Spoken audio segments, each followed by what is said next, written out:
Skratka, zdaj bi vam poskušal nekako vas uvodoma popeljati v politično-ekonomsko razmišljanje. Nekako nočem pa zdaj zasud z nekimi teoremi in stvarmi, ki bi jih nekih povzetkih, recimo klasiko ali pa kaj takega, ampak dati neke nastavke, kako do teh vprašanj sploh dostopati. Tako da nekako ponuditi nek vstop v politično ekonomijo in, kar je ključno, kaj je razlika med politično ekonomijo in kritiko politične ekonomije. Tisti, ki ste kdaj vzeli v roke to Marksovo buklo, njegov magnum opus, ste opazili, da je to podnaslovil kritika politične ekonomije. Zakaj je to naredil? Verjetno zato, ker je hotel razlikovati to, kar je on hotel povedati od tega, kar so predhodniki, kot je Adam Smith, govorili. Skratka, to bo en poudarek tega predavanja, kar upam, da boste odnesli od tega, kar je res. Obstaja neka ključna razlika in to bomo izpostavili. In z tem sovpadajočo tudi, kar je za nas bolj neposredno relevantno, kar ni zgolj teoretsko vprašanje, je, kakšna je razlika med socialdemokratsko in socialistično politiko. Seveda ne govorim zdaj o konkretnih primerih, vsi vemo, kakšna je razlika med temi realno obstoječimi socialdemokracijami, kaj si vsaj mi prizadevamo, ampak kako na te neki teoretski osnovi razmišljati o tem, kaj bi morala socialistična politika biti in kako se tudi od idealne socialdemokracije razlikuje. Vsi vemo, da socialdemokracija je že v 80-ih precej zabredla na to tako imenovano tretjo pot, skratka, sprejela neoliberalizem in opustila vsa prizadevanja za ohranjanje socialne države, ampak tudi v idealnem primeru obstaja razlika med tem, kaj je socializem in kaj je socialdemokracija. In to naj bi nam ta orodja, ki jih bom tu predstavil, pomagala nekako osmisliti. Skratka, orodje, s katerim bi delali, je zelo enostavno za začetek. Tako da, če vzamemo neko domišljijsko zgodbo in si predstavljamo Robinsona na samotnem otoku. Zdaj, iz česa izhajamo pri politični ekonomiji, je seveda, da pač ljudje moramo delati za to, da preživimo. Pač moramo si zagotoviti sredstva za preživetje. In če narišemo tak preprost graf, so to preprosto ure dela v dnevu, ki so posvečene neki dejavnosti. Recimo,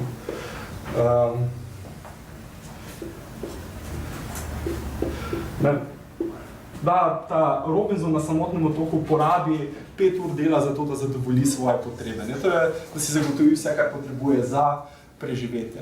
Predvsem to je enostavna situacija, neke zabave nima, je bolj hrana in neka streha nad glavo.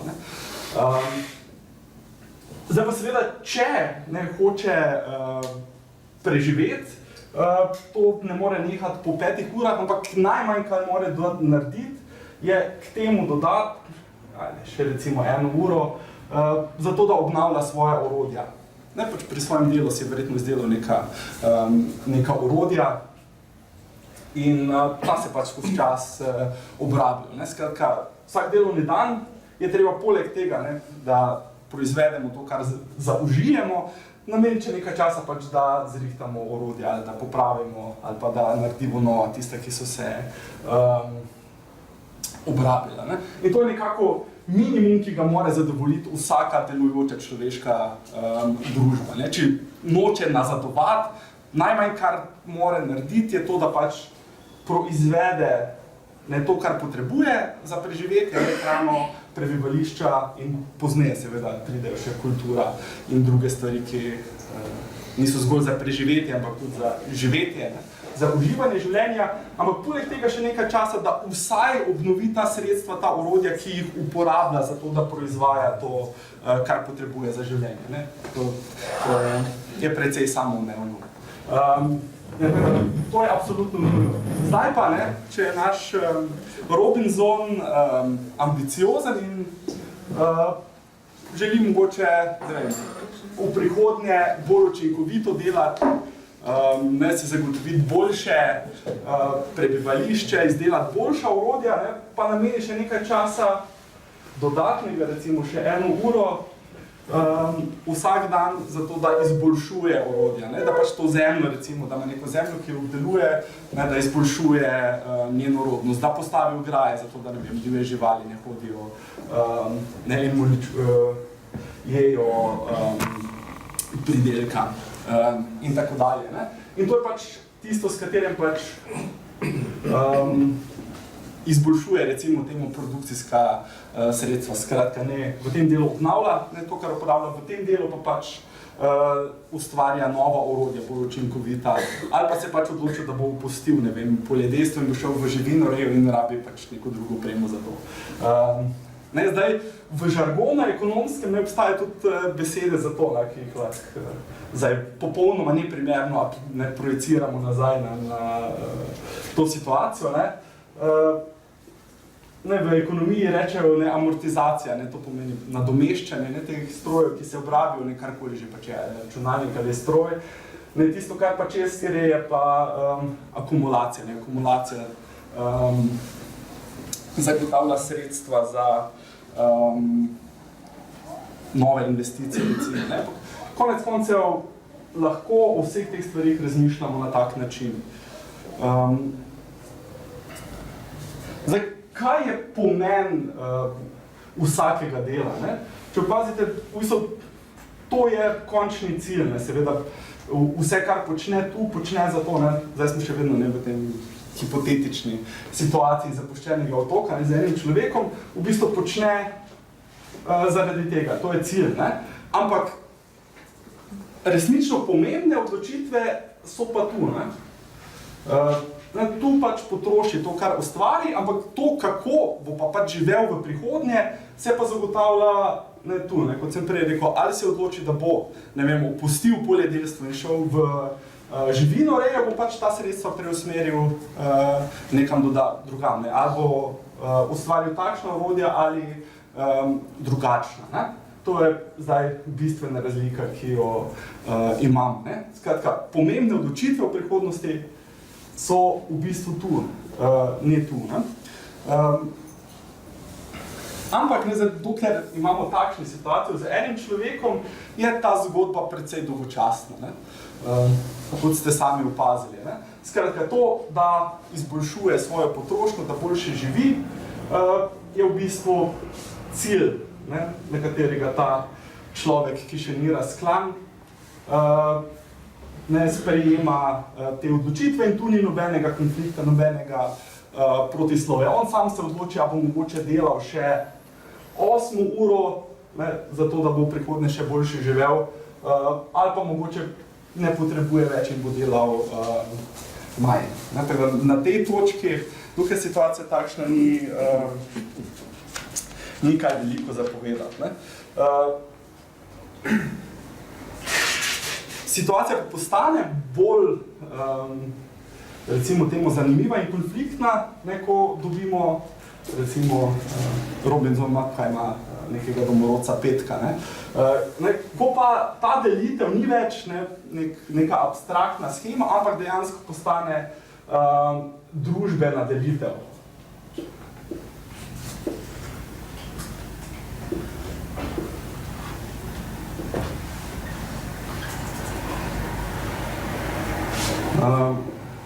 Ne, še vedno imamo, lahko razmišljamo na ravni družbe kot celote, ne, določen del časa, ki je posvečen temu, da se zagotovijo sredstva za preživetje in določen del časa, ne, kjer pač družba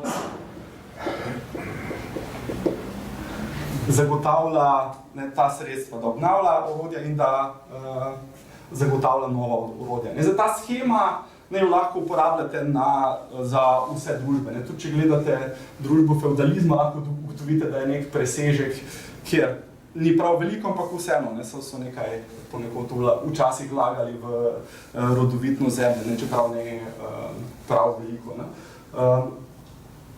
No in zdaj, ko ne, ni več ne, to dvoje v eni osebi, ne, se pojavi tu v bistvu vprašanje moči. Namreč, ne, kot sem rekel na začetku, ta vprašanje, to je v bistvu na nek način bistveno, ne potrošnja, kako bomo živeli, ampak ta vprašanja, ne, kam bodo šle v današnjem smislu investicije, ne, pa, in katera orodja se bo obnavljala, je pa ne tisto, ki določa, kam se bo družba razvijala. Ne. Zdaj, če vskočimo v današnji dan, ali bomo ne, gradili ne vem, tovarne aluminija ali pa hotele, ne, ali bomo ne, gradili za aktualen primer, ne, jedrsko elektrarno v Krškem ali obnovljive vire energije. Ne. Ne, to so strateška vprašanja, ki določajo ne, razvoj družbe. Ne, in ne samo to, ne, nastane tudi odnos moči ne, med tistimi, ki odločajo o teh vprašanjih in tistimi, ki ne. Ne. Zdaj smo seveda prišli do klasične sheme razredne družbe. Skratka, ko je nekdo, ne, ki ima monopol nad temi odločitvami, ne, ko se vzpostavi neka ločena skupina, ne, seveda tudi pridobi moč, da odloča o pogojih dela. Ne, seveda investicije so tiste, ki ne določajo, na kak način se bo delalo, ne zgolj kaj se bo proizvajalo, ne. Da organizirajo proizvodno, ne. Tisti, ki odloča, ne, kam grejo investicije, odloča o tem, ne vem, ali se bo vpeljal tekoči trak, ali se ne bo, ne, kar ima potem seveda bistvene posledice na to, kako delamo. Ne. To so neki taki klasični primeri iz zgodovine. Ne, skratka, v razredni družbi je to nastane neko bistveno vprašanje moči. Ne. Tu pridemo do tega ključne razlike, ne, med politično ekonomijo in kritiko politične ekonomije. Ne. Politična ekonomija klasično se je načeloma ukvarjala z razmerje, ne, koliko je pač investicij, in kar se še ekonomija danes vedno ne vprašuje načeloma nekakšno razmerje moči, ampak je zanima, okay, kakšna je višina plač, ali ta višina, ne vem, zagotavlja dovolj povpraševanja za proizvode, nekakšen je nivo investicij in ne, kako zdaj povišati ali pa zmanjšati. Ne.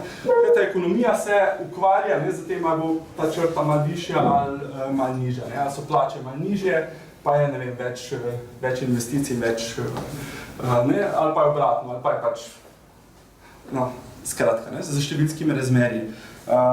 Ne, in to seveda ni nepomembno, ne, ampak kar pa doda ta pogled, ne, kritike politične ekonomije, je pa, ja, vredno, ne, to so, ta številska razmerja so pomembna. Pomembno je, kakšen je raven plač, ne, pomembno je, kakšna je raven investicij. Vendar, ne, pa moramo gledati ne zgolj na razmerja, ne, koliko je enega pa drugega, ampak tudi kvalitativno, ne, kakšno razmerje moči in gospodstva se ustvarja za tem, ne, ko neka skupina monopolizira ne, ključne strateške odločitve. Skratka, to niso zgolj količine, ampak je tudi odnos moči.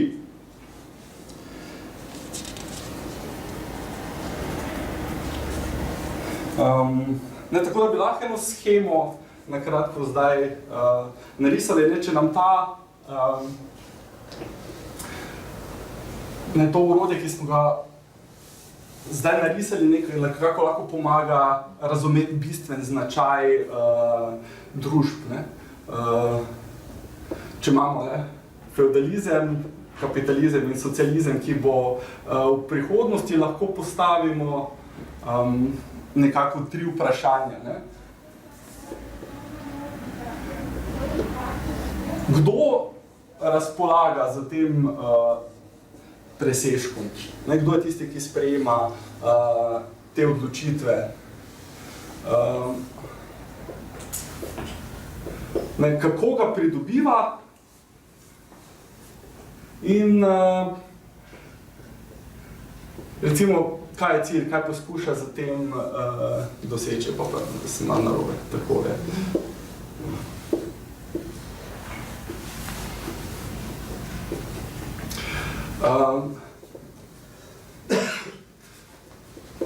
In v feudalizmu so to seveda feudalci, zemljiški lastniki. Kako je v bistvu sila, ta vojaška moč, oni so tisti, ki imajo orožje in pridajo in pač rečejo, kmetoleza nam boš pa dal 10% svojega predelka ali pa vsako 4. nedeljo boš delal pač na gospodarjevem zemljišču. In cilj je v bistvu nekako povečati to potrošnjo vladajočega razreda. Po eni strani to seveda pomeni njihovo luksuzno življenje, po drugi strani pa seveda to vojaško moč, ki ohranja njihovo gospodstvo. Medtem kapitalizem imamo seveda drug vladajoči razred, ampak še vedno vladajoči razred, nekaj kapitalističen, ki, kot vemo, ne pridobiva tega presežka z neko silo, s fizično silo, ampak z ekonomskimi izkoriščanjem. Skratka, delavec dobi ta del v obliki plače, to je ta potrošnja, vendar zgolj ta del. Preostanek pa seveda kapitalist potem proda na trgu in si prisvoji v obliki dobička. Zdaj smo po malo drugačni poti prišli do tega, kar je Marx rekel. To je ena ključna teza, ki jo Marx v Kapitalu razlaga, je delavec dela del delovnega dneva zase, to pomeni dobi plačo, drug del pa podari kapitalistu, ker si kapitalist prisvoji ta presežek. Ko na trgu proda, karkoli je pač bilo ustvarjeno, ali je to neko blago, ali je storitev, pač si na koncu prisvoji ta presežek.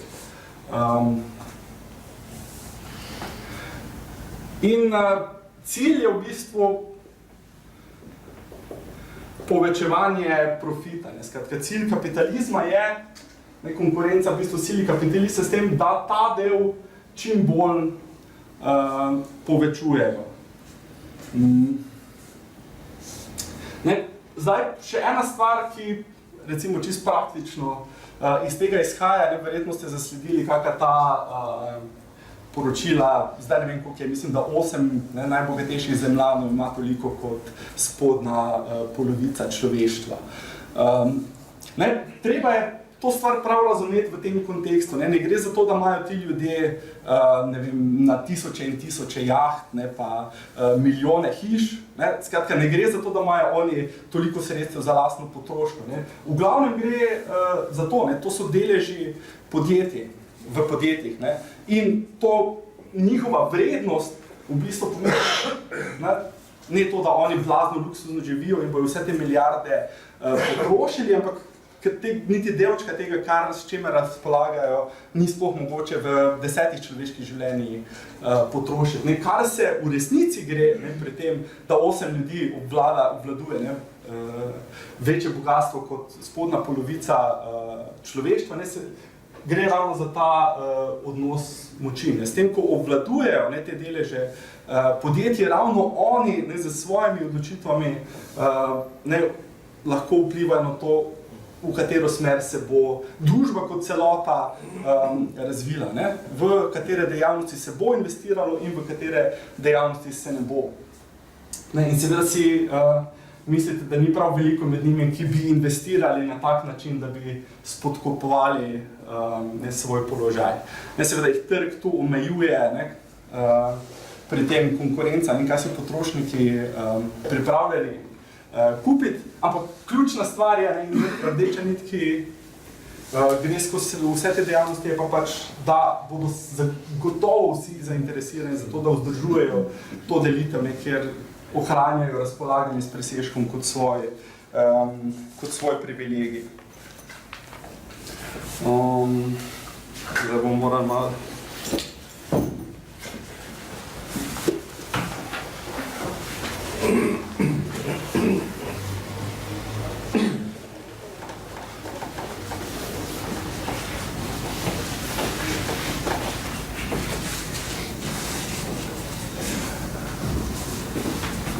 Zdaj seveda si lahko mislite, da glede na takšno situacijo, ne, ker ena skupina ljudi razpolaga, ne, z tem delom in razpolaga na tak način, da ohranja, ne, svoj položaj, svoj moč in, ne, kot smo rekli, kapitalizem želi vedno povečevati dobiček, skratka, da vedno poskuša čim bolj povečati ta del in čim bolj zmanjšati ta drug del, če le gre. Ne, iz tega nujno izhaja, da je pač ta odnos, oziroma da je vsaka razredna družba, ne, ki ima tak odnos, konfliktna. In nek spontan, recimo, boj, ki vedno poteka, je pač ta boj za ne, to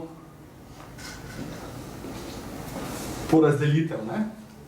Koliko časa oziroma koliko sredstev bo šlo za zagotavljanje potreb ljudi, ne, koliko časa bo pa nekako velik pa presežek, ki se bo zagotavljal, ki omogoča, ne, investicije, ampak tudi vzdržuje to oblast. Ne? Ne vem, kaj so recimo takšni primeri, kaj vam pade na pamet?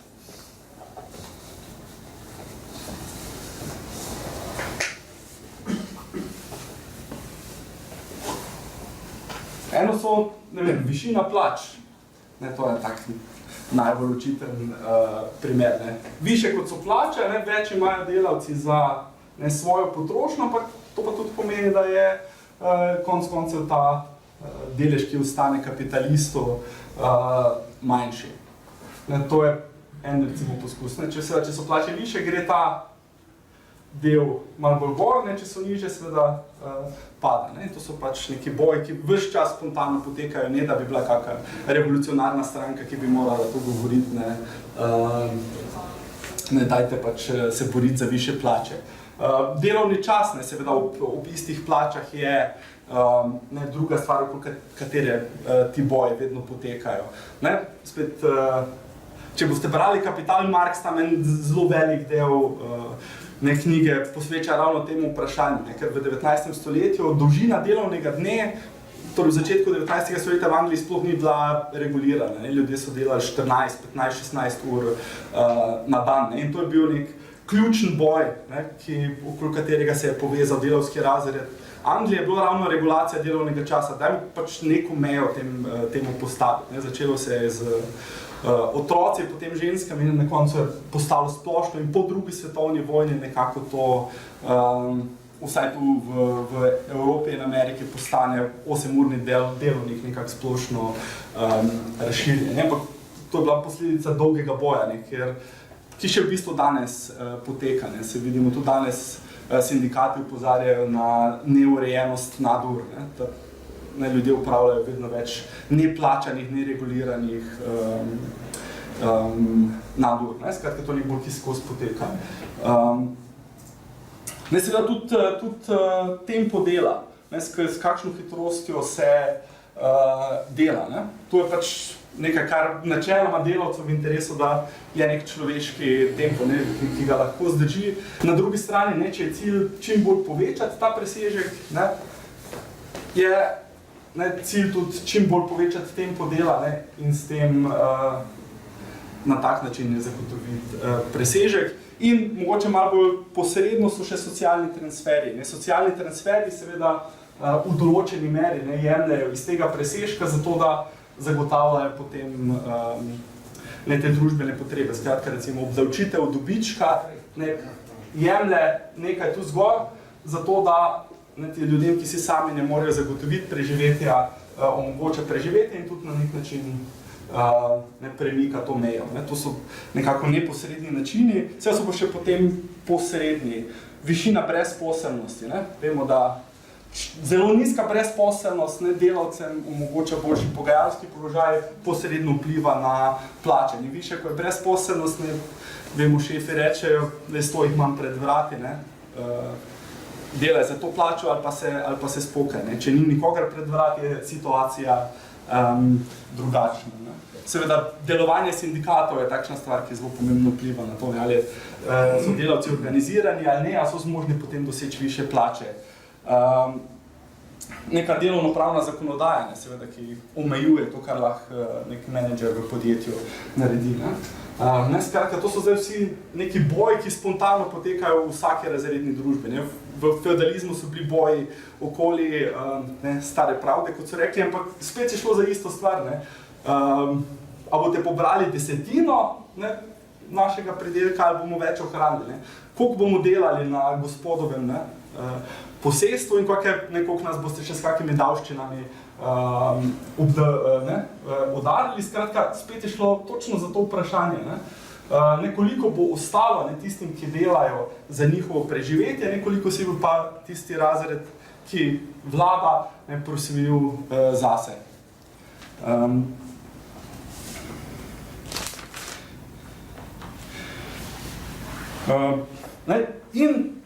Zdaj smo rekli, da to so neki boji, ki spontano ves čas potekajo in to so socialdemokratski boji. Pač premikajo to mejo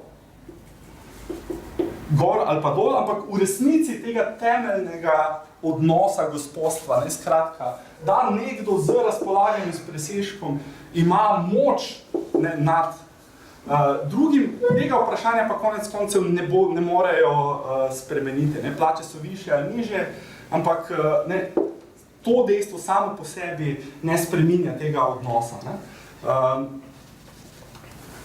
Zato bi rekel tule, da lahko na tak način definiramo razliko med socialdemokratsko in socialistično politiko. Vsa socialistična politika ni nadomestek socialdemokratske, ne pomeni, da če se borimo za socializem, da bomo pa zdaj opustili boj za višje plače, za boljše delovne pogoje, za socialne transferje. Pomeni pa, da se ne ustavimo tu, s tem, da zgolj premikamo to mejo gor in dol, ampak da naslovimo tudi ta problem. Skratka, v osnovi je cilj socialistične politike in to, kar jo ločuje od socialdemokratske, ravno to, da se ne zadovolji za tem, s prerazporejanjem, ampak hoče odpraviti odnos gospodstva in podrejanje, ki nastane za tem, ko je razpolaganje z družbenim presežkom monopol ene skupine ljudi. Evo, to je definicija, lahko zapišete. In to ima v bistvu dve dimenziji. Eno je seveda znotraj podjetja, to pomeni demokratizacija proizvodnje. Na tem polju je že vidimo neke premikanje v razvoju kooperativ, ko se ljudje organizirajo in pač na ravni podjetja ustvarjajo neke enakopravne odnose in na drug način proizvajajo. Seveda pa ni zgolj to, je tudi vprašanje moči na ravni gospodarstva kot celote. Še vedno lahko imamo mi veliko kooperativ in recimo v Združenih državah imate vi ogromno nekih teh kooperativ, delavskih podjetij, vendar so pa centri moči še vedno druge. Imate nek odtujen finančni sektor, Wall Street, ki sprejema te odločitve, so v bistvu neki skladi, lastniki podjetij in oni v bistvu razporejajo kapital in odločajo, ali se bo investicije zlivale v en sektor gospodarstva ali drugi, ali bojo stvarili neke špekulativne balone v tem trgu nepremičnin in tako dalje. Skratka, nimam zdaj tu nekih jasnih odgovorov, ampak to mislim, da sta dve vrsti odgovorov, na katere socialistična politika skozi svojo prakso, skozi svoje delovanje išče odgovore. Eno je, kako zagotoviti demokratične neke odnose na ravni podjetja in kako zagotoviti neko demokratično načrtovanje gospodarstva, ki bo služilo zadovoljevanju družbenih potreb, ne pa povečevanju profita oziroma tega presežka, ki ostane tistim na vrhu.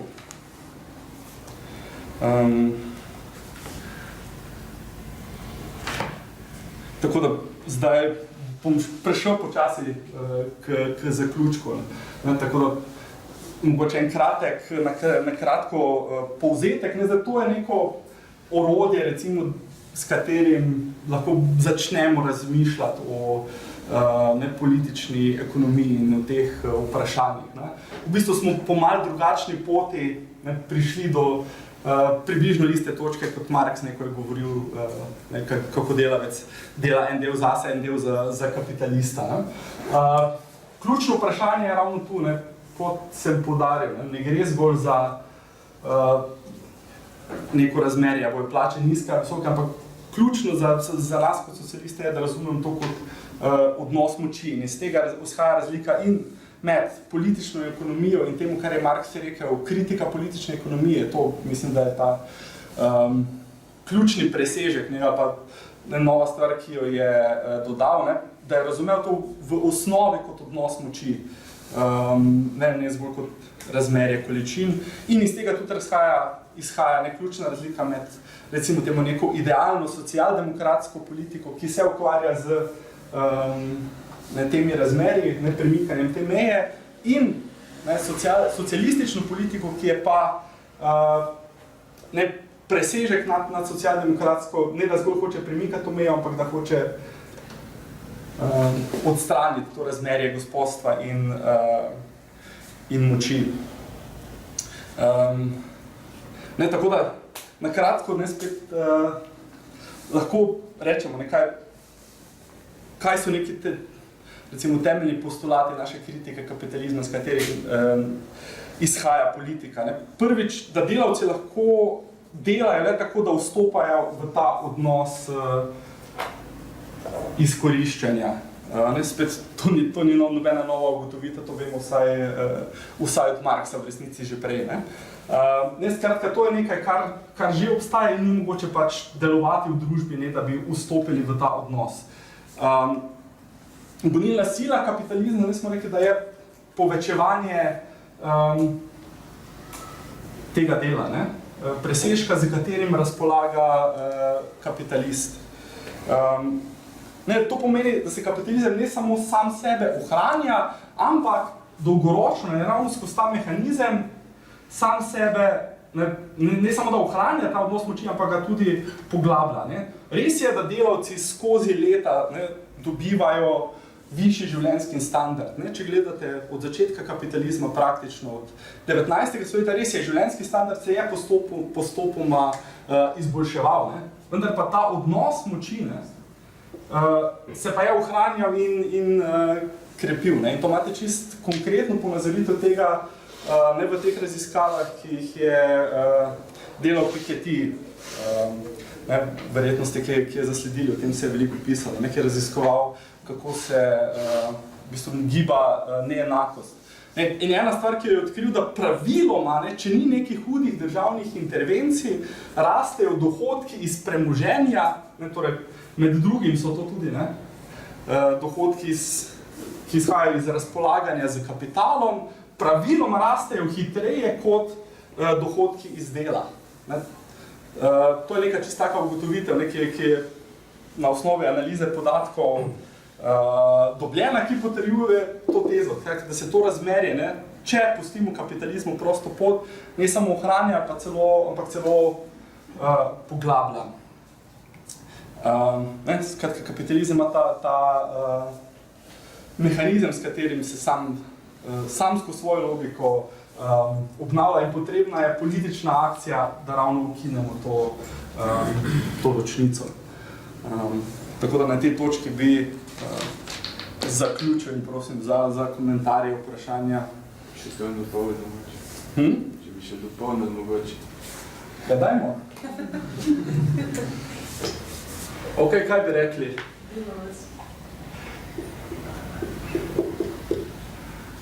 V bistvu vsi, v socializmu ne bo več delavca in lastnika, načelo bomo vsi delali.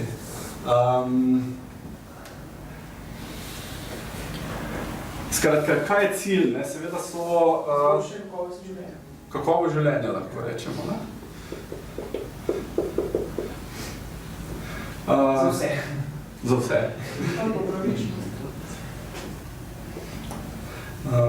Ja, skratka, to, za vprašanje pravičnosti, to so vse vprašanje, ki se ne bodo zaradi socializma že sama po sebi rešila. Še vedno bo treba pač ne se odločati. Vprašanje je, bomo nagradili nuklearke ali obnovljive vire energije, se s tem, če pride socializem, ne bo samo od sebe razrešilo.